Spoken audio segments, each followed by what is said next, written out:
One, two, three.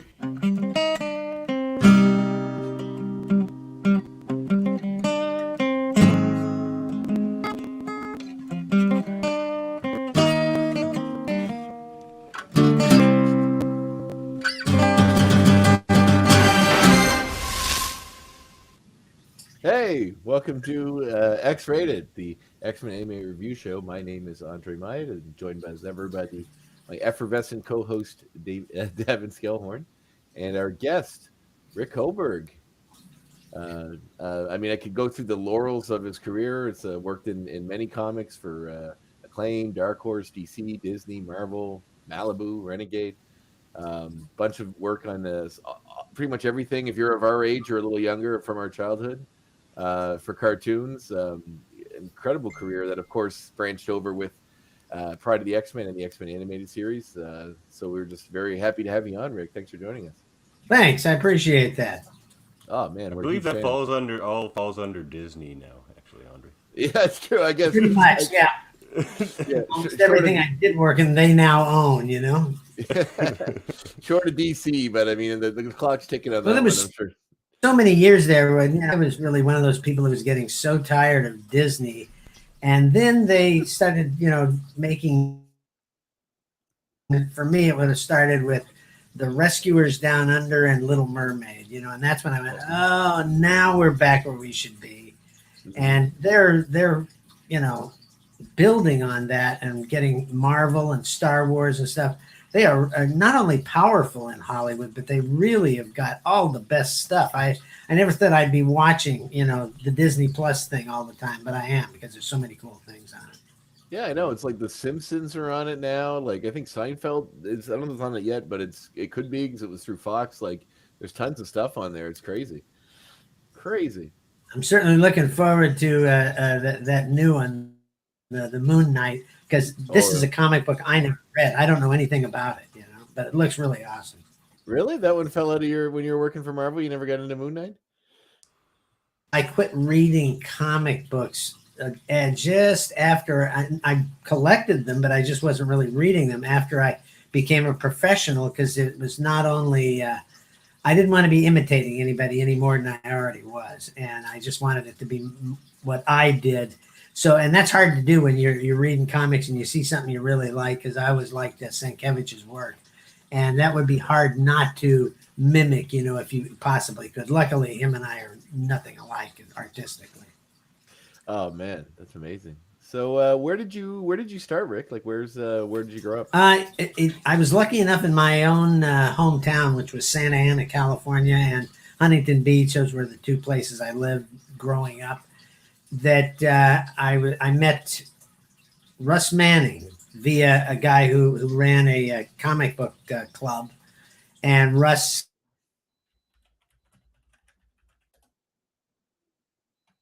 there and said, would you be interested in, assisting or doing stuff like that? I went, oh yeah, of course. If you've got anything for me, I'll do it. And then about, I don't know, 2 years later, he called and said, look, I got some Tarzan comics I need done. I need it done in my style.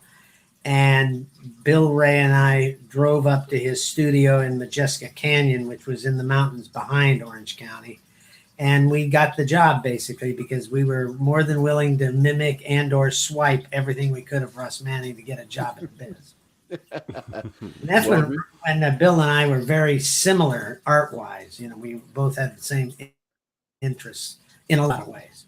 Well, if you're gonna swipe someone, man, Manning was one of the best. I loved it. Yeah. His Magnus Robot Fighter stuff is like some of the best. It is. That and the Aliens, that made for one of the best comic books I ever read as a child. I used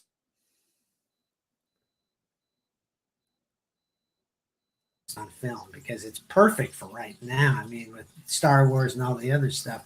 But I don't know how much they changed him once he went to Valiant, because once they picked up the license for that and Turok and those other things that I grew up reading. Yeah, so I'm not sure what they did with it at that point. They started making it a lot more like they tried to make it more kind of like what the image style of comics was, where there was that's probably why. What I liked about Manning's style is it was action filled and beautiful to look at, but not vicious or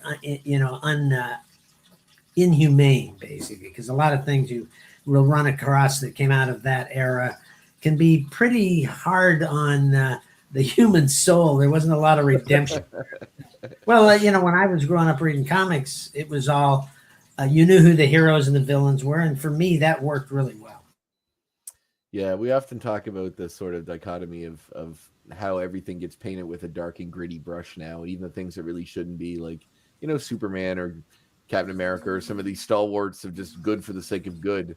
So I do miss the days where you had a lot of that. There's lots of room for the dark characters, but everybody doesn't need to be a dark, gritty character. Yeah, and I'm only talking in terms of things that I had known, let's say, growing up that I loved.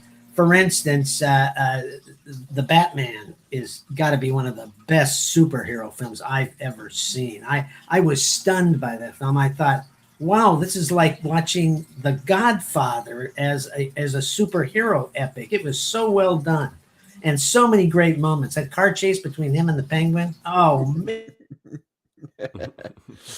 Yeah, that blew me away too. I thought he was great in the role. I loved it. I was a big fan. Yeah, I was totally I was always a big fan of the John Glover version of the Riddler from the animated series. Oh yeah, I was kind of sad that I wasn't seeing the bowler hat wearing Riddler, but I still aside from that, the movie itself is fantastic. Seeing him be a detective, all the little putting all the pieces together is fantastic acting. That scene was amazing. I love the casting. I thought Andy Serkis' Alfred is fantastic. Yeah, everything about it was just everything I thought could be wrong was right. That's I know. It's like there's so much potential for it to go wrong, but it just was it was just hit on every level so well. So I do like some of the dark stuff. I'm good with that as long as it works for what it is. And I'm one of those who, as a kid, reading the Dick Sprang and Bob Kane. Although when I say Bob Kane, I don't mean that.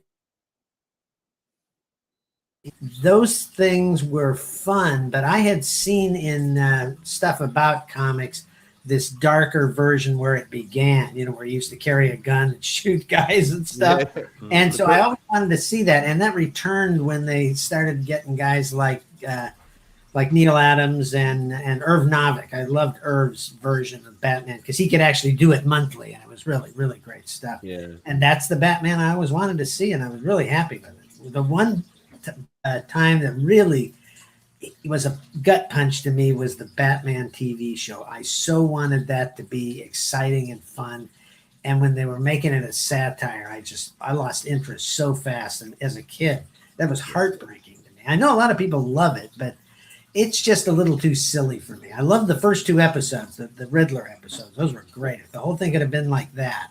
It doesn't feel like it was designed for kids. It feels like it was designed for adults to just, to get a kick out of. Like it really at the time period, I don't know what they felt like, but just watching it now, it really felt like, it was just designed to be a campy thing for adults to have a laugh at. And nothing that kids or anybody that's reading the comics would really. That's how I reacted to it exactly. As I knew it was a satire and was not going to go anywhere I wanted to go, because the things they would do, like especially those guests, cameo things where they'd be walking up on a rope, climbing, walking up the side of the building. Somebody stick their head out of the window and they'd have a short chat and stuff. I would have been, oh God, this is just horrific to watch this, I think when Vincent Price was the Eggman is when I was like, this is ridiculous. Anyway, in our standard style with when we have guests, we talk a bit about you and your life and your career, and then we throw to Davin for some random questions as we refer to them. So Davin, what's your first one? Well, why don't we, for our X-Men listeners here, because we are an X-Men show, maybe you could clarify for us what your job was on Pride of the X-Men and X-Men the Animated Series? Yeah, Pride of the X-Men was really one of those wonderful moments in a career where we had been pushing the X-Men to the producers and the studio owners for a long time. The reason they showed up in Spider-Man and His Amazing Friends is because Will Mineo, Larry Houston, and I just would not let that dog sleep. We were constantly haranguing them about getting these characters on screen. So they did. I think there was like 2 or 3 episodes, like once a season. We could get them in, and they were all good shows. So when Marvel was having a hard time selling anything a few years later, after they'd done stuff like that, Transformers stuff. I think my wife just walked through here. No worries. and stuff. They called us. Margaret Lush called us into her office. She was the biggest of bigwigs there, and she said, "You guys have been talking about this X-Men thing, and we'd like you to put together a pilot for us." And we were more than happy to do this. And Stan was working there at the same time too. He was one of the head executives. So a meeting was set up with him and the 3 of us. And once we got into the meeting, we realized that Stan really didn't know who the current X-Men were. And he said, so we're going to do, like Marvel Girl and the Beast and Iceman and stuff. And we had to go, no, wait a minute. This has got Wolverine and Cyclops, but the rest of them are going to be characters, that you may not be familiar with. And we talked it out a little to us. You guys know more about this than I do. Why don't you just go put this together yourself? So that was just like going, really? Can we do that? And so we went off, and Larry Parr was the writer on it. We had meetings with him, and he wrote a really great script for us. And he knew something about the characters, because anybody who was in animation at that time was also maybe in peripherally reading comics or what was popular in comics. And he understood as well as we did that this was a show that could appeal to a lot of folks, and best of all, to a teenage audience, because that's what it's about. All that thing where all of us have been through that growing up, probably, where you were reading comics or you were uncool with some people, but you had a talent of your own. And these were groups of kids brought together by a great mentor who could guide these things that they had and turn them into a force for good. So all of us were sure that was going to click with team, because it was pretty amazing that once we got it on, Fox started talking about wanting to put the show together, and they used this as a sales tool. But then things that started to change very quickly. Marvel kind of was out of business practically, and Margaret Lesh actually became the head of Fox Kids. So Margaret's thing was to find a way to get this thing on the air, and it happened. It just basically was Larry Houston and Will Mineo had more to do with that than I did, because at that time I was just freelancing storyboards and character designs, and I had moved up to Seattle. So, and they wouldn't have needed 3 producers anyway on the show. So I was given the job of translating a lot of Jim Lee's styles into what would become the show's style. It just happened to work really well because, again, we knew more about it than almost anybody who was working on it. And the writers that came on board were all well educated in it. So it was easy to get this thing to where we thought it should be. And again, little did we know that once it was a hit, it was a huge hit. We were actually beating Batman in the ratings every weekend. And I didn't think that would be possible, because that show was just outstanding. They just did a wonderful job with that. So that's kind of how it all started. And I got lucky enough also to be the guy who did most of the voice casting, because the other 2 guys had other stuff they were working on as well for the studio. But I was strictly on Pride of the X-Men. And I'm the one who got the blame for the Australian Wolverine. Oh, no. Marvel Comics told us that's what they planned to do with the character. Little did we know that this might be something we were set up for. But it wasn't who he should have been. We all knew that. But the rest of them were so well cast, So is this before this is not before they revealed that he was a Canadian character in the comics, right? No, it wouldn't have been, because what was happening at that moment was the Crocodile Dundee, that sort of thing, where everybody was interested in Australia. Oh, wow, that's funny. So this was what we were understood was going to happen. I forget who directly told me that at Marvel, but I understood that this came down from the head editors, like Jim Shooter and people like that. But I never heard that directly from them, because Jim had already always been really nice to me when I just did my short stint at Marvel Comics on What If and some of the other stuff I was working on for Roy Thomas.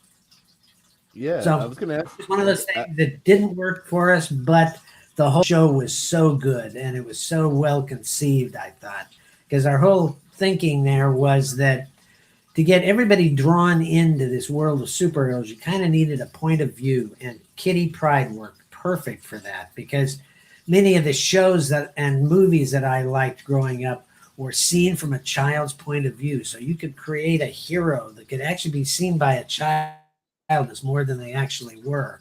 And for me, it worked great. And I based that mostly on my love of a show called The Rifleman, where you had a rancher who was this great hero known for this rifle he had that he could pretty much beat anybody with it. And it was all seen from his son Mark's point of view. So it was one of those things, and it was created by the guy who directed the Wild Bunch. I'm going blank right now. Great Western director and stuff. And he just did a great job of it. I watched every episode and still do once in a while. Started at the beginning and watched the whole thing. It's just a really well done show. It's Peckinpah. Sam. Yeah, Peckinpah. I was going to say, yeah, Peckinpah. I'm a huge fan of his work. When we had the Leewalds on, we talked to them at length about because he pushed an episode that never got made called "Bring Me the Head of Charles Xavier." That he You're took echoing from. now. Oh, What was that? I missed that.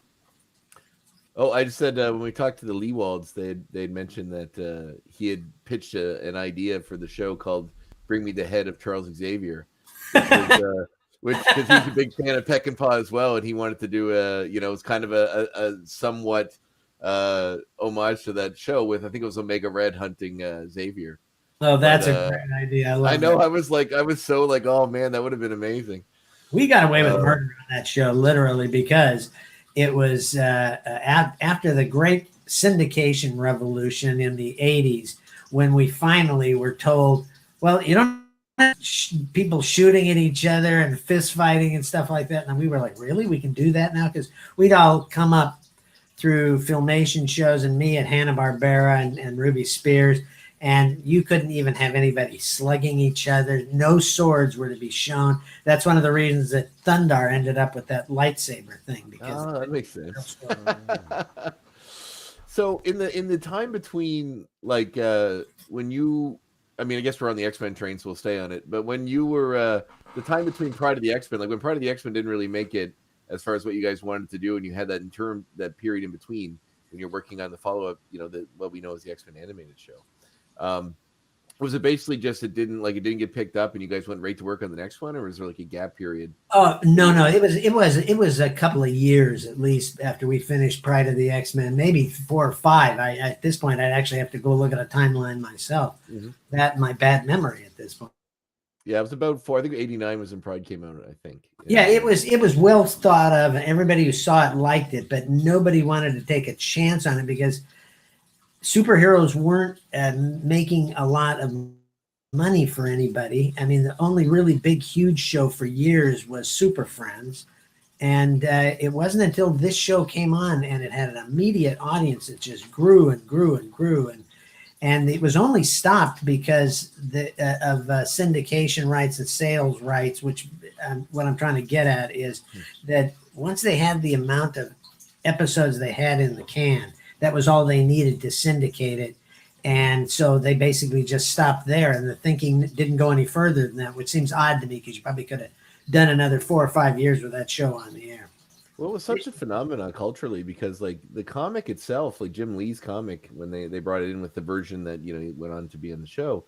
I mean, I remember, like, Greco used to have the comics in their pizzas. Like, when this show was on, they would do that. It was everywhere for that time period. It was a really, like a weird cultural shift when the X-Men became such a center point in a lot of pop culture. Oh yeah, without the X-Men, you wouldn't have everything that's going on these days. And I was really shocked when I saw the first X-Men film, and my reaction was, "Oh my God, they got it right!" Except for all the black leather, that was it. That was what we needed to start seeing. Yeah, I think almost everyone will agree with me on that one. I still think X-Men 2. Oh yeah, I think everybody agreed. Oh, X-Men 2 was great. Terrific. Yeah, really. It's a perfect superhero film to me. But Davin, random question. Well, yeah. Still on the X-Men train here. I'm kind of interested in kind of the artist perspective because you have to sort of more as in the animation. You have to send your art off, and then they add the voices and all this stuff, and then you kind of have to wait to see the finished product. Well, actually, our voices were recorded many times if they could do it before we even started the storyboard. Gentlemen, you have really? 1 second. I got a basset hound who's whining, and if the barking begins, I won't be able to hear it. No problem at all. It's funny. We have cats running around all over the place. Yeah, I got one running around here too. Man, that's Yeah, she's a loud one. no worries. So we were trying to get these tracks to people to work on the storyboard from them. And a lot of times that didn't happen.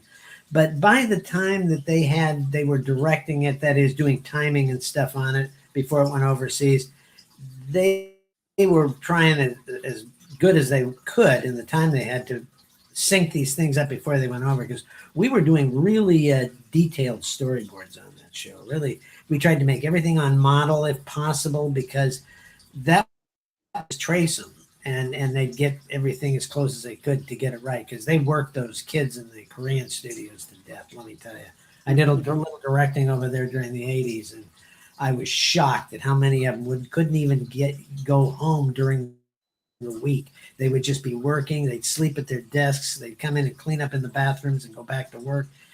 It was murderous for them, but they all loved what they were doing. So, I guess fortunately, companies can really take advantage of that. Yeah. When you mentioned, did you do the voice casting for like Pride and for this one as well? Like No. The other one was done by probably one of the professional voice directors, and would have been agreed upon with probably Larry, because Will moved on to other projects after that. He was the supervising producer, but Larry was the guy doing all the actual work on the shows as a director. Yeah, because we noticed that scripts. We noticed that most of the cast is Canadian, so we wondering. I was curious why the shift went up here, far from. They were less expensive.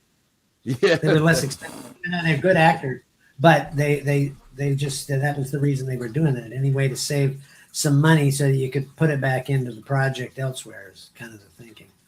Yeah, we brought up to the Leewalds too that the voice of Rogue, Lenore Zan, is the MLA of the town I live in, or she was up until recently. So there's like an interesting connection in the town I live in compared to the X-Men cartoon.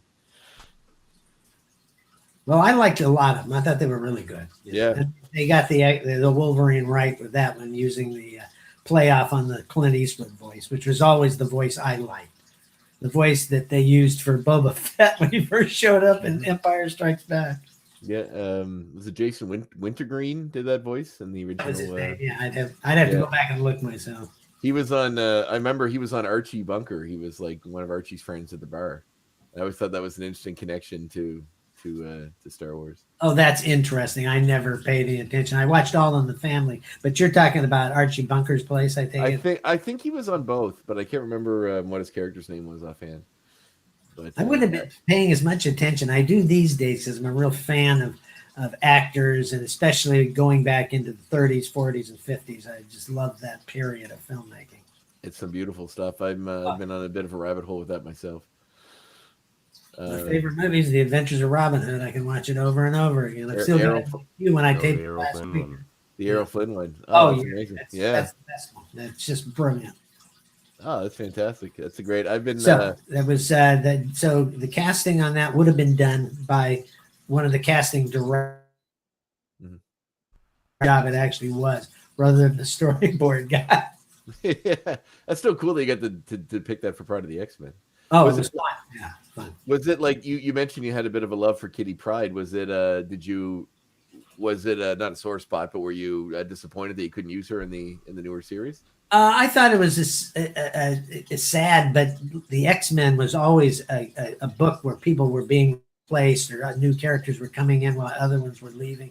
So it worked well for it. And using Jubilee as that character, it wasn't as necessary because people were beginning to know who the X-Men were anyway. We didn't need to reintroduce them all the time. Yeah, I noticed there's a difference in that because we watched Pride last week in prep for talking to you, and I noticed that in that first episode they really have that whole sequence where Kitty comes in and they introduce her to the X-Men through the Danger Rooms to see all their powers and learn who they are. But on the other show, Jubilee just sort of runs into them at the mall, and we already know basically what they do. And in fighting the Sentinels, they kind of establish it, but it's a lot less like here's this guy and here's what he does. Yeah, it's sort of like That's what's great about people who've seen so many of these movies now. You don't need to tell them who people are. You can get right into the middle of things and tell the story you want to tell. And at that point, they know what went on before. Like Spider-Man, the new Spider-Man films, they've never really talked except in little bits and pieces about his origin. Everybody has seen it twice. We all know what it is, so you don't need to. I like how the Batman didn't make us watch some Wayne's Gate Gun Down again either. Yeah, but it was a part of the background, but a fascinating part. I think my thing was that Martha Wayne's, last name before she married Thomas was Arkham, and I thought, oh my God, that's fascinating. I'd never read that in the comics, and I thought if that comes from the comics, that's brilliant thinking. I don't know if it does, but it's a great addition to the canon. I'm very excited to see what they do. It's really a terrific idea, because then you've got other things you're wondering about Bruce Wayne. Is he a little crazy or something? So that makes him a more fascinating character as well. They peppered it with a lot of little things that I was impressed with. Like I think that reporter that becomes part of it. I don't want to get into spoilery for people that haven't seen it, but his last name is Elliot, and I know the director is a big fan of Hush, one of the newer Batman villains, whose name is Thomas Elliot. So I think it's a little nod to getting his connection to Batman and making him a villain in a future movie. Well, that's one of the things that started happening, especially in the 70s and 80s when the fans were becoming the professionals. That was my entrance into that world because I was a fan, and I mentioned that this guy introduced me to Russ Manning, that had a comic book club. Well, I eventually became president of that comic book club. So, amazing! That's awesome. Well, you'd be naming people, after friends or after your wife or something like that, and that was always fun. When Will Mineo started doing Spider-Man Unlimited, the kind of that sad one season show that just didn't click with people. Basically, the beginning of the first episode. There was a space probe sent in to look at this duplicate world on the other side of the sun. Counter Earth. Exactly. And it was the probe was named the Alita 1. That's my wife's name. Will named that just to give me a little nod there. Well, a lot of people might not have liked that show, but I really did. I thought it was very creative. Yeah, I'm a massive and always have been a big Spider-Man fan. So that show, it was so different and weird, but I liked the costume and it was such a product of its time period.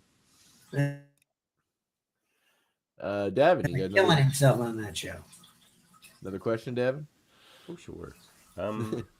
Well, after Pride didn't get picked up, was there anything that you and like Larry and Will wanted to do differently going into TAS, or thought that you needed to do differently to make sure it got picked up this time, or was it a success this time? No, once it started, these guys came up, with the idea that we would do, especially Will, that it was really wanted it to be a one-story season. That is, what happened throughout would take place like it does on most of the streaming shows you watch now, that it's one story and it gives it a lot of time to unfold and do what you want to do with it. And I think that is why it became a hit so quickly. And the minute it became a hit, they bought a couple more seasons, and it went on for 5 or 6 seasons, something like that. And it was the same crew up till the last season where Saban basically got the rights to do it because they were the producers in a lot of ways of the show. And it just wasn't the same show. I worked on it, and I just had to walk away after a while because it just wasn't the same show. It was different stuff being done and a cheaper form of animation and stuff, and that doesn't respect the show, in my opinion. Was it mostly just that? So like, we all moved on to animation other and stuff? stuff. Was it just mostly the Say animation that and again. stuff? Oh, was it just mostly that the animation was suffering, or was it like, was it I, just story? Was it everything, or? well, I think with a different director who didn't have the same point of view, because Larry and Will had moved on by then, because that was the season where they weren't sure it was going to get picked up, and they were both getting offers everywhere. So was I, so Mhm. I just basically moved on to something else at that point. I think at that point I might have been working on Spider-Man the animated series, which was also just terrific. We were Great. once this ball got rolling, everybody wanted to be on the Marvel bandwagon. Yeah, there's a real We- influx of shows at that point. We We've plan already on doing talked about the Spider-Man podcast next, so maybe we can Yeah. have you back to talk. Okay, about yeah, that'd be great. I yeah, can we tell you already stories figured. of John Semper and other people. I'm just kidding, Yeah, John. exactly. John did a great job on that show. He was just really the writer for that show, and all the other things that it came of it. I mean, years later, probably 10 years, maybe a little more than that, 15 years later, I got to work on Avengers, Earth's Mightiest Heroes, and that is Great flat show. out the best Marvel show ever done. It's not because I was working on it; it's just that those guys knew the material and they did it right, and they toned down the detail of the animation, which really helped it because it doesn't. It's that flasher style of Superman cartoons that Bruce Timm and his guys were really sold, and they sold it well. And they basically built a wonderful thing there. That Batman show was just astounding. Well, one standout for us watching the part of the X-Men there last week was the animation, like the way you guys lit like Magneto, the shadows and stuff when he was very menacing, like he seemed like in the animated series proper. He seemed like a foil to the X-Men, but there's always sort of, especially in season 2 when him and Charles basically team up, that he's sort of like, it's always a tenuous villainy that kind of can go either way. But he was such a villainous character in Pride, and the underlighting and the shadow in the eyes was really, really cool and very sinister. I loved it. I thought it was great. Well, we only had 1/2 hour to introduce all these characters. We really couldn't do too much getting into why they were doing what they were doing, but I think that played out so well that they use it in the live action films. The idea that Xavier and Magneto were friends, but they had a difference of opinion about where the mutant family lived in this household, and it just was one of those great character development things that they became rivals and adversaries, but originally they were friends, and that's really a great way to build the whole thing of familial betrayal and stuff. So it just becomes really deep stuff you can mine a lot out of. They did it, like I once heard Stan Lee equate them to like Malcolm X and Martin Luther King. Like they both wanted the same thing, they just had different ways of doing it. That's a good thing, yeah. And it really that sounds like bleeds through that Stan. way. Yeah, it's like they both wanted, like like they both want the same thing, but one is a peaceful way and one is a violent way, and it's a very interesting dichotomy because he's never quite a villain to me, depending on in the comics, depending on how far they went with him. If you start out the first movie showing him in being put into a camp during the Holocaust, that's a really, really, dramatic and emotionally gut-wrenching thing. You can understand why he didn't trust any humans. I mean, I don't trust him now, but I'm not a mutant, so it's like I don't trust him much either. Yeah. So, that's amazing. Davin, you got another question? Yeah.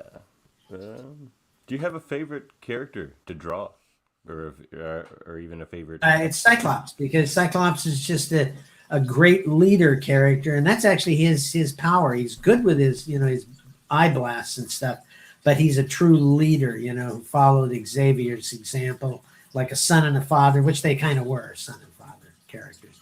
And I just always liked the character a lot, especially when they rebirthed the X-Men.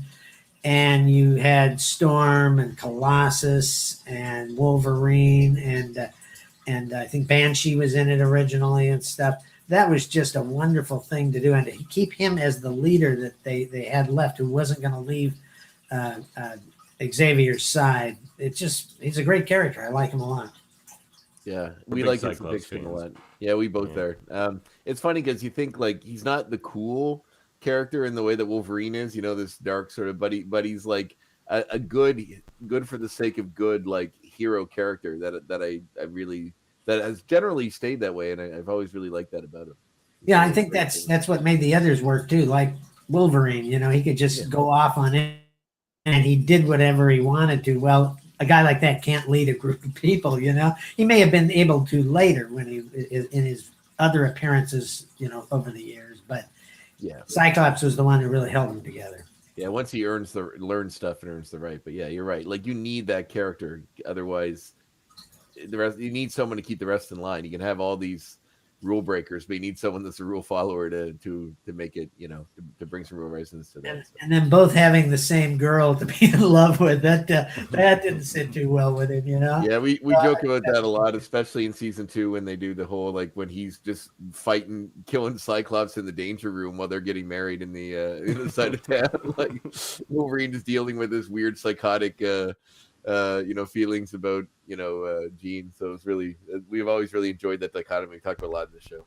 Yeah, it's great stuff, and I think it was probably Cockrum who came up with that, because that's just the kind of characterization he would do, because he really fleshed out those characters wonderfully.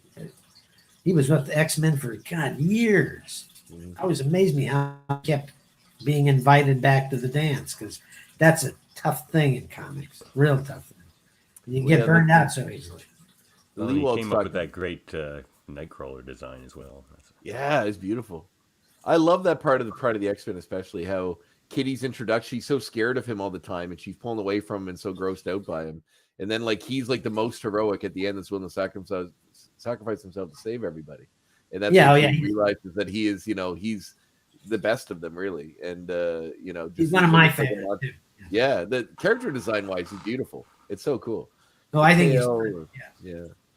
I love the swashbuckling sword wielding version of him. So, and devout Catholic too, which is really kind of a cool thing for him to be, because he looks so demonic, Yeah, it makes a real dichotomy to the character. So, Dabney, you have anything else? I was going to talk about some more of his other projects, but if you have more X-Men stuff, shoot it out. I think that was the end of my X-Men specific. So your X-Men stuff? Awesome. Yeah. Well, I had a couple questions about Captain Carrot and the Zoo Crew. So, did you say Captain Carrot and the Zoo Crew? I did. Yeah. I loved that comic growing up. And what was your involvement with that? Was it just how many issues did you do? Well, I did after Scott stepped away from the drawing. I was pretty much the regular artist, but I think I did like 5 or 6 issues before they canceled it. And there was a couple of fill-ins that had already been drawn along the way that Roy wanted to put in there. He knew it was dying. I mean, he didn't really tell us, but I figured it out pretty fast. But I had a great time on it, because I knew how I wanted to approach it, because I'd read the comics and I liked it a lot, and I thought it was really fun to read. But I knew what Scott was drawing was more in line with Hanna-Barbera, with the kind of stuff he loved. And I kind of did it so it was more like 1940s Warner Brothers, with Bugs Bunny and that stuff, where every character was a real form, and it was 3D style backgrounds. They weren't just, a stylized building and stuff like that. And that's how I approached it. And I thought it came out.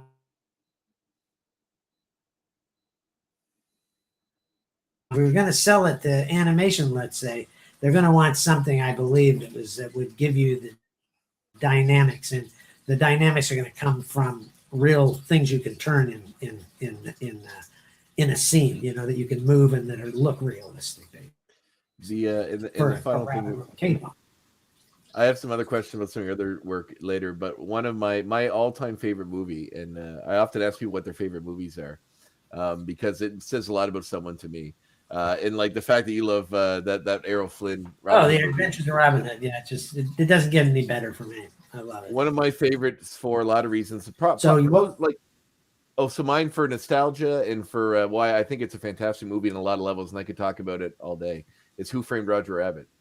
Oh, great! I know, and I see you worked on the comic, which I was curious what that experience was like. That was a heartbreaking revelation. for me, because I wanted to do it. They offered it to me first, and I said, of course I'll do that. I love it. Until I'd drawn the first issue that I realized, oh God, this doesn't work as a comic book. Because they're all drawn, and you needed the live action different from the cartoon characters. That's what made Roger Rabbit so fun and so interesting. But there was no way to do that in the comics, so I just had to slog my way through 3 issues, and I said, "That's it. I can't do this anymore." And they got somebody who could do it a little more cartoony, but it still could never be Roger Rabbit. But who'd have thought of that? It didn't even come to mind for me until I'd drawn it and I saw it there, and I went, "Oh Lord, this is going to be terrible for me," Yeah, because you got to believe what you draw. Other guys could do that and be able to do it really well, but it just wasn't my thing. Yeah, it seemed later they tried to do a style shift with the humans and the animated characters, but you're right. In a comic scenario, it didn't quite come through as much. But I should have dug them out because I think all of those issues I'm a massive fan. So it's really neat to get to work on that. Oh yeah, it's fun to be able to do projects like that, but you got to hope something you can make work for you along the way. Every time I picked up a book, I've only had 1 or 2 like that just didn't work for me after I'd started working on it. Like All-Star Squadron was my favorite thing that I ever did in comics, just because it was perfect for me. I always loved the Justice League, but when I learned about the Justice Society while reading Justice League as a kid, I just went, oh gosh, those are the best characters of all time. And then I got a chance to draw them, which was just a blast, especially with Roy Thomas. Geez, Roy he knows everything about those characters. Like you have a real love, it seems, for like that sort of old pulpy stuff. Like, was Defenders of the Earth something that you gravitate towards because of that, or is it just something that just happened organically that you happen to be into? Flash Gordon, I always like Mandrake and the Phantom, but Flash Gordon is another of my favorite things, particularly the Alex Raymond comic strip. Everybody who came past him after that was good too. I mean, they had some really excellent artists on it, but that. If you look at Flash Gordon done by Raymond, you can see so much like classic things like the Prisoner of Zenda. I mean, that's just all over Flash Gordon. If you guys familiar with the Prisoner of Zenda? Mm-hmm. Yeah, it's a very old reference, but yeah. Yeah, it's a great. It made great movies, but it was a good book too. But the movies, especially when they did the first one in the 1930s with Ronald Colman, because it had been done in the silent era as well. And then when they got Stuart Granger, who wanted to play it in the 50s, they basically just recreated the Ronald Colman movie in a new, in color, and they used the same music, everything. And it was just, again, perfect. I feel it was even a little better. Amazing. Damme, go ahead, John. Throw something out there. All right.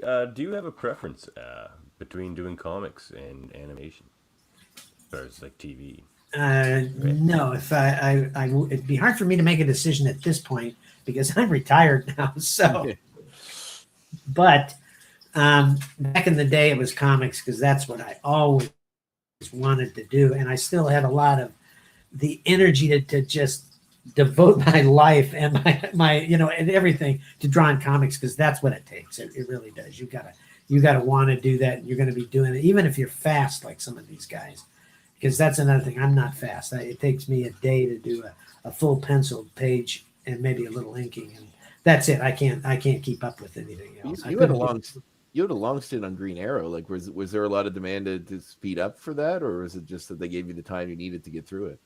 No, I mean, Mike Grell would tell you that he was always a little slow on writing it, so I could easily be forgiven, but I would always try to get ahead on it and make my deadlines because it was a fun book to do. That's one that changed my whole style. I had to walk into it. I saw what they were doing, and I went, oh, gosh, I'm going to have to try all that stuff I've heard of for years that I've never done before, like finding a character, a photographic version of the character that I could refer to all the time, and using a lot of photographic reference for the characters themselves, everything that was going on. But it was set here in Seattle. Go to the underground if I needed to, or go to the Space Needle and take photographs and stuff. So it became a real fun project for me. I was just And I mean, you're basically drawing Errol Flynn, so that must have been a treat Yep, for you. exactly. Yeah. Ollie liked the same stuff that I liked, so it was easy to see who he was to me. And I always loved Dinah too, because the Black Canary is just one of my all-time favorite characters, who also comes from the Golden Age, which is just great for me. Yeah, I love. There's a bit like with the new So TV show. It was a lot of fun to do, and I lasted as long as I could. And when I kind of run out of steam, that's when the Strangers showed up for me over at Malibu's Ultraverse, and I just could not turn that down either because Steve Englehart was involved, and I loved his work. So that worked out to be a great gig too. That was a lot of fun to do. That must have been interesting because that was such a new thing when it came out. Like, you know, there was a time period where it was just Marvel and DC, and that was really it, and like Archie and some of those outliers. But then with Image and then Malibu and all these other ones that were coming out, there's suddenly all this alternative thing. Was there like a real interest or real vibe for creators like yourself to go to one of these new things and experience a whole different way of doing it? Sure, if it was something that interested you. And like I said, it was Steve Englehart, it was superheroes, and when him and I first talked, he was saying, yeah, it's like I want to recreate a new version of the Fantastic Four. And I went, I'm in. That's perfect for me, because the one thing I loved about the early Fantastic Fours is all of that super science stuff and all of the other things that made it more of a science fiction epic than a superhero story, and all the heartbreak of characters like Ben Grimm. That was just wonderful stuff. The fact that he marries a woman who's blind, even though she knows what he is just, it speaks so much to his breakability, that he's a very tender guy inside all of that rock. You know? So it was fun to create a lot of those characters with Steve. I didn't design them all initially because Derek Robertson had been designing a lot of characters for Ultraverse. So who was strictly a design of his? That would have been Electrocute. Mm-hmm. And who else? I think Lady Killer was all his too. But I redesigned Adam Bob to begin with, because I knew Adam Bob was going to be my guy, and he was going to be the guy I tell the story through. That's awesome.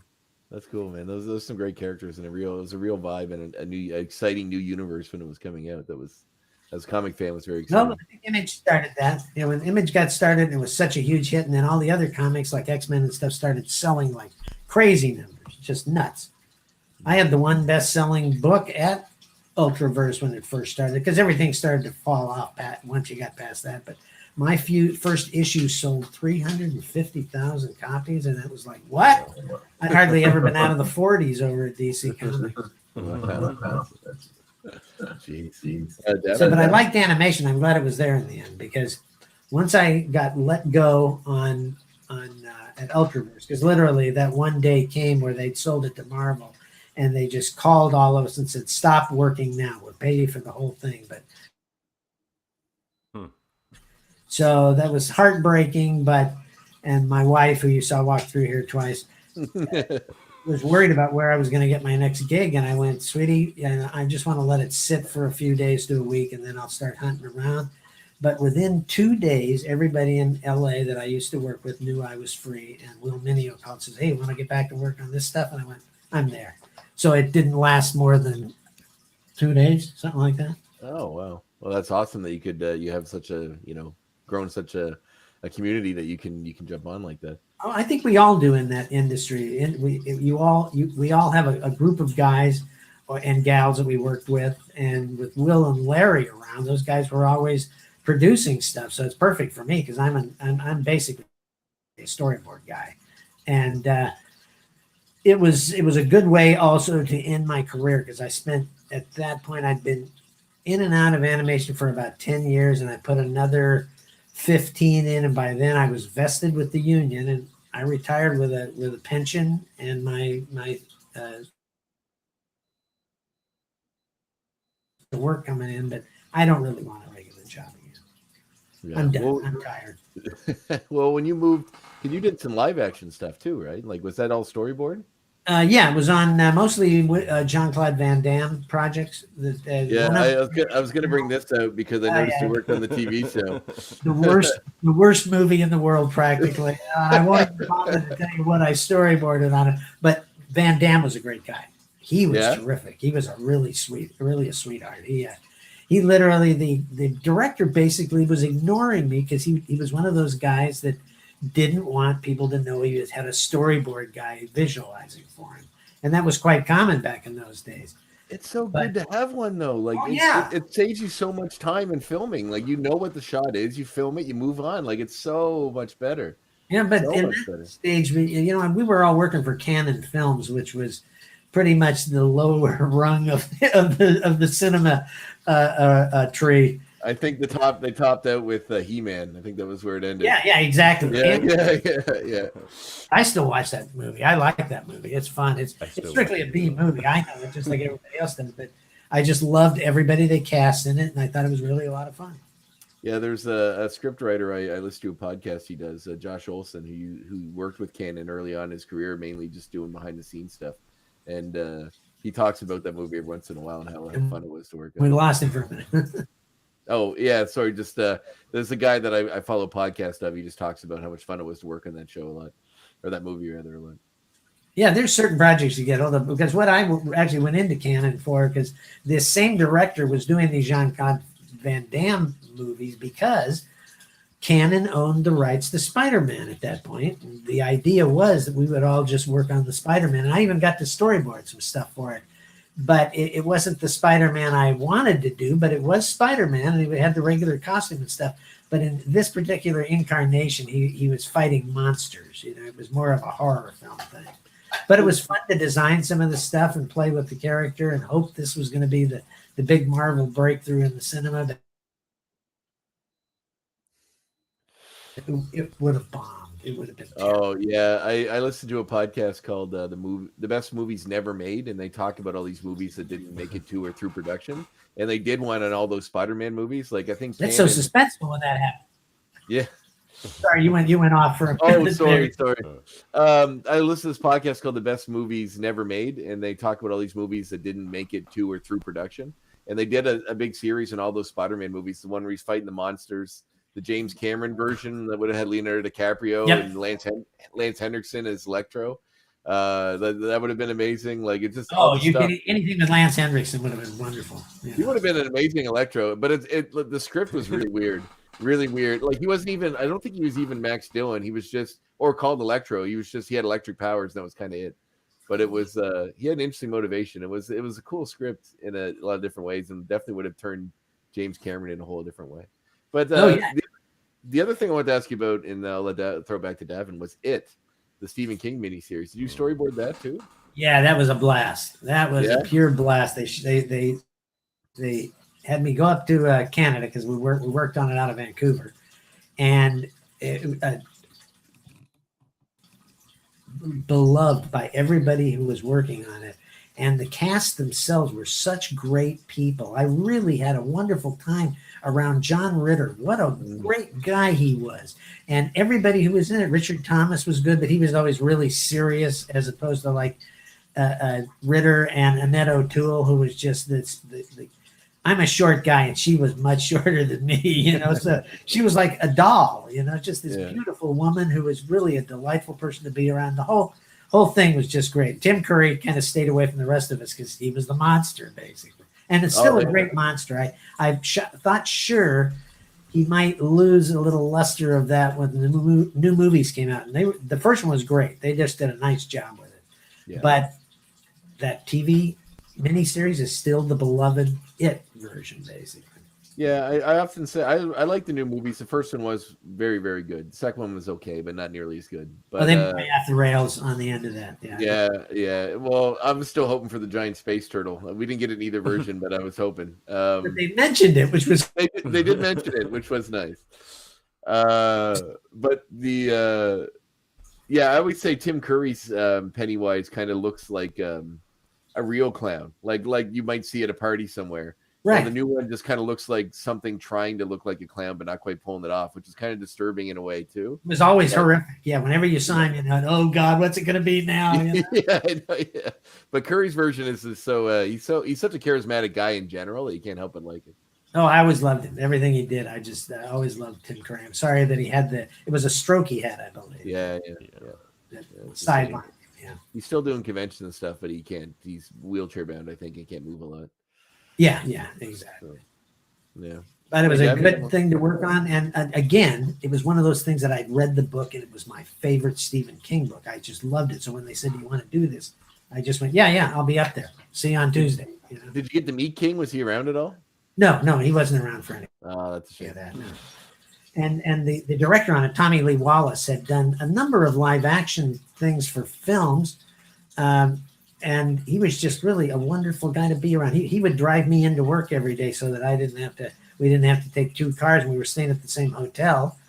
And he just talked stories for a long time, you know. So wow. Really great guy to know. Yeah. He directed one of my all-time favorite horror movies, Halloween 3. Yeah. It's a fantastic movie. It doesn't get any love because Michael Myers isn't in it, but if you didn't call it Halloween and just called it Season of the Witch, it would be a horror classic up with everything else. I never had any interest in the character from the the Michael Myers character, so that one actually was very palatable to me. Yeah, I've never had a lot of interest in slasher characters. They just don't do much for me. Yeah, the one I did like was Texas Chainsaw Massacre, the original. My all-time favorite horror movie. Yeah, it's really good. All-time favorite. Very real. Devin, you got another question? Sure. It's kind of tangent though. It's kind of funny you mentioned that Conan was working on that Spider-Man movie and Jean-Claude Van Damme movies at the same time. Yeah, He was gonna play Spider-Man. Wouldn't have been a bad idea. They'd have to dub that voice. That's for sure. You know. Well, they had him play Colonel Guile in Street Fighter. Maybe like a deeply American character with a Brussels accent. Yeah.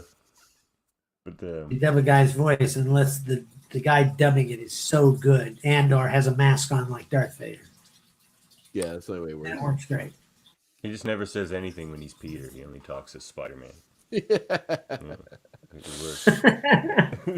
No, you never can have a Spider-Man who doesn't talk a lot. That's just part of the character.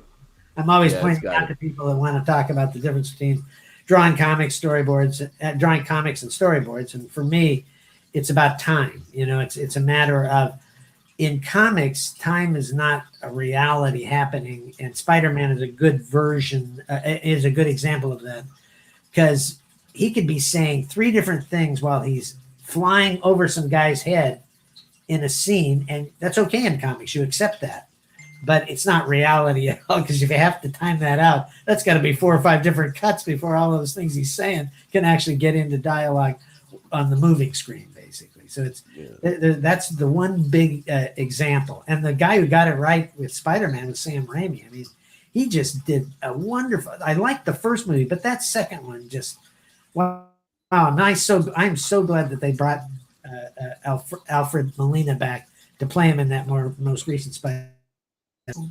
Again, one of the best superhero films ever made. Just I agree. Stunning what they're getting out of Marvel these days. I agree. Great movie. I love that they're embracing the history. It's not like whitewashing it over. They're also like bringing in those characters and doing this multiverse so that they can have it all be part of it in its own way if they want to draw from it. I think we all agree that this is going to be fertile ground for bringing in the Fantastic Four and the X-Men and all of these characters, because these multiverses are going to overlap now.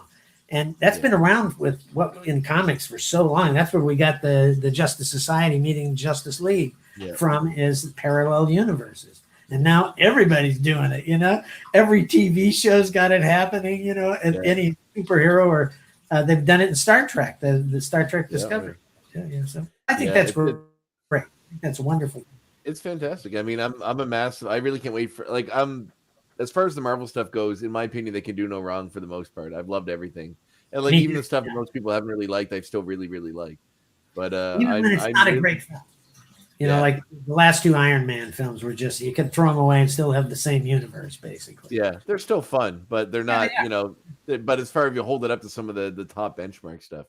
Yeah, but I just very excited for them to finally do Fantastic Four, right? And whenever they get to the X-Men, they wanted to like make everything. They wanted to make dozens of Iron Man movies that were him fighting another version of Iron Man. But I think they realized pretty fast, oh, that's going to get dull really fast. Because turning like Whiplash into a guy like Iron Man, I don't know, how does that come about? I didn't get that. I so wanted to see these characters, but I could never think of that character as Whiplash. Yeah, I agree. It was a weird turn on their part, but I think it was just Mickey Rourke was so hot from the wrestler, they wanted to use him in something, and that's what they went with. Yeah. Oh, yeah. And he was a real fascinating actor. I haven't seen anything he's done in a while, but once in a while when you see him, you're just going, wow, the guy's kind of Marlon Brando mixed with Pee Wee Herman. You know, he's just strange character. Well, I think Sin City really opened up his career. He was so good in that. But the first one, I really didn't like the second one, but I love the first one. Oh yeah, that's a really terrific movie. And my wife just could hardly sit through it, and I just said, "Let me just watch the movie, please." You know? I read the books, and I loved Miller's work at that point, and it was just really great stuff. I like that you said at that point because I'm in the same boat. I'm like, I like Miller up to a point, and now I don't want anything to do with him really. But I share. You've got a different opinion of what comics are all about than a lot of us who really. Your talents in different ways, and some of the stuff just I went, no thanks, I'm not interested anymore. Yeah, well, he kind of he made them a soapbox for him to stand on instead of just like trying to do a story, and then it kind of, to me, that was where my love of it ended for him. But I mean, I still cherish his older stuff. Right? Oh, me too. Oh yeah, the Daredevil stuff, that's just really cool. Yeah. And when he the came Dark back Knight to Mazzucchelli to do that, and then the Batman Year One stuff. Good Lord. Yeah, which I mean, every version of Batman owes something to that story, and you know, like it's even this one, like everyone does in some way. So, yeah, and that's what I think is really good about the history of Batman is there's having a younger Batman having to learn the ropes, and boy, I'm not going to say what happened, but that last sequence in that movie, you just went, oh, he's getting it now. Yeah, he's growing up. No, I thought that was really great. I agree. It's very good. Very, very good. I think that's something that's similar about X-Men, the animated series, too. I think the work... He'll come back because he's just in another multiverse for a minute. Yeah. Back into the main timeline. Right. Yeah. You guys on that show really kind of defined how people saw the X-Men, even till this day, really. I mean, in that show. As same as you do. The looks of them, the voices, everything, the storylines. It's really had a lasting impact on the X-Men. I wanted all this stuff to be from the heart, and the nicest compliment I got while working on that show, because everybody liked what we were doing. They were going, "Boy, this is inventive and stuff." And we're going, "We're just stealing from the comics," But after the voice recordings were done that day, because it only took us a day to record that, it was pretty easy stuff. I had specifically gone out and found John Stevenson to play Professor X. He's the guy who was the second Dr. Quest in Johnny Quest. Yeah, that's a touchstone for me. And after it was all recorded, he said, "Man, that was a real pleasure." He says, "I haven't done one of these adventure shows that was dead serious like this for years, and it was a pleasure to do it." And I went, "Oh, yeah, I needed to hear that. That I felt like I'd gotten it totally correct that day." And that doesn't happen very often with an artist, There's many times you do a day's work you think is great, and you go, "Oh, that's not going to stand, is it?" Well, I think I'm tapped out. I mean, you got any more, Devin? Or I don't want to take up any more of Rick's time than we already have. Oh, that's all right. Yeah. Where are we at? Yeah, we can wrap it up pretty soon. Sure. So did you design just the layout structure of the official handbook of the Marvel Universe? Or did you this do the art in the keeps book? being brought up to me. I didn't have anything to do with it. I drew one or two characters for it, but people have asked me this before, and I didn't design that or have anything to do with it. I don't want to take away from the artist who did that, because it's probably somebody I know, Yeah, probably. Oh yeah, okay, interesting. Yeah, I've been asked it before though. It's not nothing you've gotten wrong. It's listed somewhere that I'm not sure of. Is it? It might be Wikipedia, yeah, or I'll have to go readjust that again. That's a constant battle. Yeah, people can't add things for you on there, and you have to correct them. I don't have time to go look at it every time, nor do I want to, because it's such a complicated thing to have to go in, make a request, go, "I am that guy, so let me in," And they have corrected it enough. When it first went up, it was just, I didn't do any of that kind of stuff. Huh. Like I can see right behind you something I did. You've got the cover Oh, yeah? of the X-Men book that Larry did the layout for and I did the finished art on. Oh, It's the above one the Leewolds did? Yeah, right there where your finger is. That's the one. Yeah, the art and making of the animated series. Exactly, yeah. The art's beautiful in it. It's so crisp. It just jumps off the page. Well, we were able to do that because, especially Larry and I, we're hoarders when it comes to that stuff. So we have boxes and boxes of model sheets from all these shows we've worked on. But Larry in particular, he's a good organizer. I'm not an organizer. I put it in a box, put it somewhere, and have to find it years later. Oh yeah, well, I'm the same way. Oh, there's Andre. Sorry about that. Well, you mentioned that All-Star Squadron was your favorite comic book you worked on. Did you have a favorite animated series you worked on? Yeah, I think it has to be that as much as I loved the early stuff that we did that influenced a lot of people, I liked Avengers Earth's Mightiest Heroes. That was really the place where I felt really at home. And I knew all of these stories because they were doing it so that it would be like the Marvel Universe, but really faithful to a lot of what happened. And there was things you could add on to it that made it even. My favorite examples, when the first board I did for him was the origin of Captain America, and I got to do the opening sequence, which is like, I should say the opening act, which is the first third of the half hour. And I got to do that moment where Bucky dies. And it was really neat to have Cap not be able to reach him as he's falling away.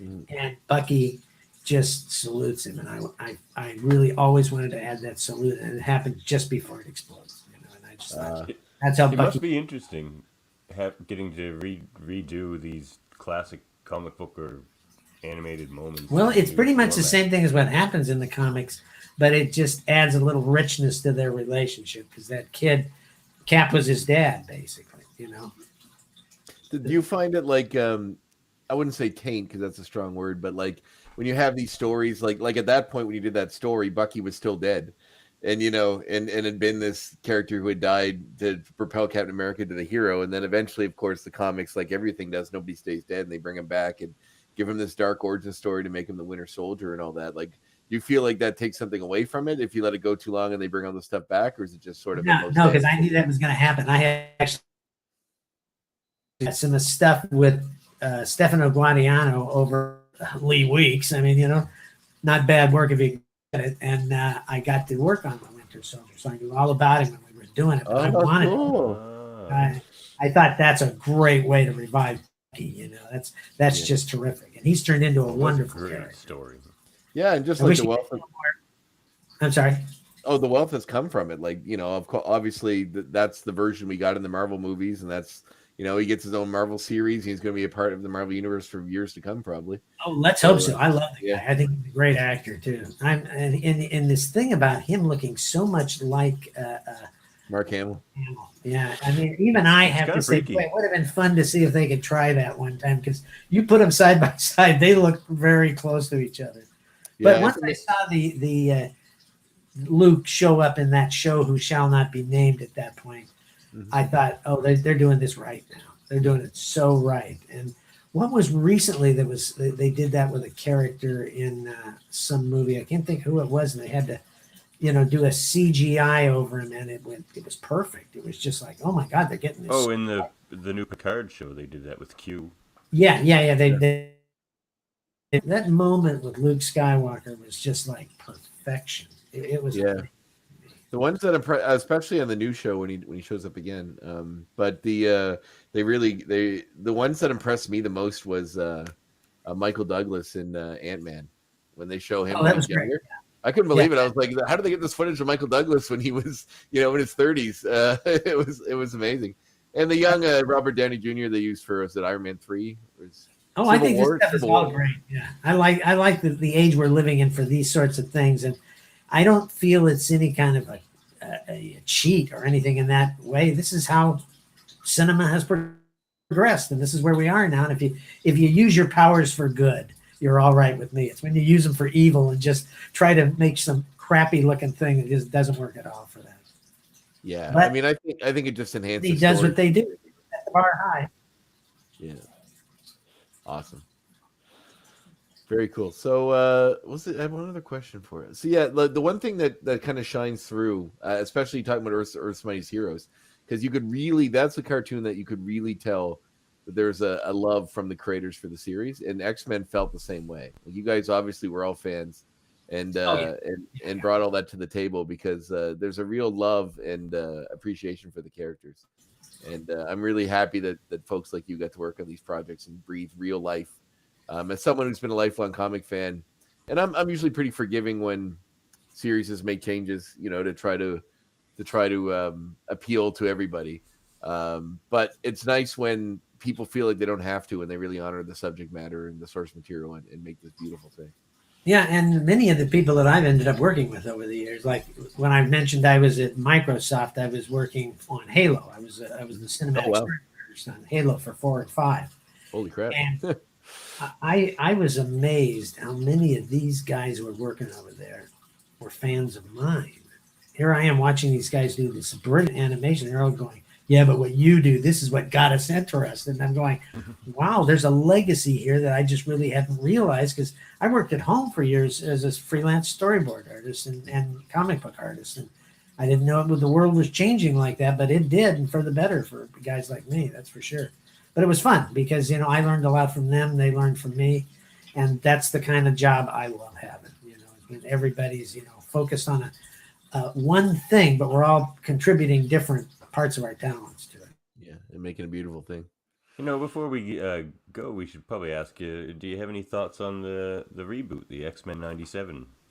I wish him well. I think that this is a really fun idea. I don't know if one of the other guys might be involved in it. I'm not going to name the name, but I think one of the other two that we've talked about here might have a little involvement. Larry's involved, I believe. He might. Yeah. We know the Leewolds there. They mentioned it when they were on. Yes. Yeah. So that's a good likelihood right there and stuff. And that's great. I wish them all well, but hell, that's hard work. I ain't going to do that again. Storyboard one of those for the world right now. Yeah, unless, of course, it was, just kidding. It's got to be real trip. I think that they've got plenty to work from. And if they're not familiar with it, Larry Houston will be, because Larry would be a great guy just to have on hand as a contractor you could call and get information from, because he's got it all right there. I thought I had read that they brought back the Leewolds and Larry Houston. I don't know about that, but then I'm not really following that stuff that much. But I think it's great if they did, because they're all really good at what they do. But they'll find they're getting old like me, though, so they're all going to find it's not that easy anymore. I stepped at it just the right time. Well, you get to enjoy watching these things. You have a new life of their own. I'd rather watch them than like watching What If, even though I worked on a few episodes were so good. I just went, wow, we never dreamed we could do this. That was just, especially the Captain Britain episode with Steve Rogers manning that giant robot and stuff. That was really cool stuff. Well, it's also an honor to talk to you, because I was a massive fan of that comic. I know you worked on it for a while. So it was just such a fun, pick up one book, read a self-contained story that's like a little divergent from the regular universe, and get to go on into the next one next week. And it was such a great way. I agree with you. That it's really fun to have that interest in something. Once in a while, somebody presents me with a comic book and says, read this. Like my nephew, who owns a comic book store and gaming shop in Houston, he turned me on to The Walking Dead. And I told him, Chris, I don't like zombies. Zombies bore the hell out of me. But I read the first 20 of the collected volumes where I finally said, okay, I've had enough. But that was really well written, well storied material. Really good. So every once in a while I come across that, or anything Darwin Cook did. Darwin was just, I've even got books saved, like he did the detective stuff that I love, that they've done this one version of a story that he did based upon the detective who's the Parker novels. In Lee Marvin made it years ago with it might have been called The Organization or something, and there was also a version that Mel Gibson was in. That was Payback. Yeah, exactly. The same story, exactly. And it's been done elsewhere as well. I believe they did it with Stallone in it, but I wouldn't want to sit through that. Well, he would never. Mel Gibson or Lee Marvin. Donald Westlake, who wrote them, he would never let them use the name Parker. That was what the books were, the Parker books, Right? in any of their adaptations. So they changed the name for every adaptation. Exactly. That's why I can't come up with the name. Right. After he died, they did do one called Parker with Jason Statham, but it didn't do very well, I don't think. All right. I'm sorry. I know I'm going to hurt a lot of people, but it's Jason Statham. Yeah, I know. Oh my God. You got to be kidding me. You need a real actor. Nobody liked it. I like him in other things, but I want to see him doing his kung fu stuff because he's not a great actor, dude, that's for sure. Yeah, it's great you mentioned first. He kind of came from that world. Well, if you put him in one of those Fast and Furious movies, They did. I know they did. Yeah. And I watched the team up with him and Rock too, and and that's okay when you're doing that. Yeah. Darwin actually lived when he passed away. He was living in Nova Scotia, and I got to meet him several times because we would frequent the same comic shop, and I do some little indie comics, and I gave him one, and he was very kind to me, and was always very nice to give me some tips and advice, and he was just a really friendly, down to earth guy, and I was a massive fan of his work. So it was really the greatest comic book artist of all time, in my estimation. Just brilliant storyteller. DC New Frontier is it should be held up with all Watchmen and all the other classic comics that everybody says is the best. Exactly correct. In the same breath, it's amazing. Yeah, he just did wonderful, touching stuff. And he's the only guy who did the Spirit, who did it as good as Will Eisner, maybe even a skosh better. That was great comics. Agreed. I never would have thought anybody could do the Spirit as good or better than Eisner, but he just loved that stuff so well that he was able to modernize it and still make it the same, which I love. It was a beautiful tribute, but also made its own ground. He did amazing. Oh, it did. Yeah.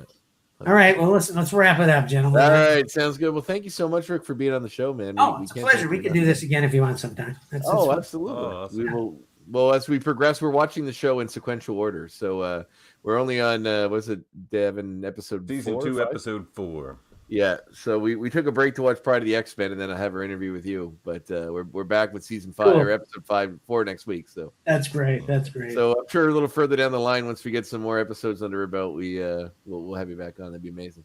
And our upcoming Spider-Man show. Yes, and the Spider-Man show for sure. All right, gents. All right, thank you, Rick. Hello.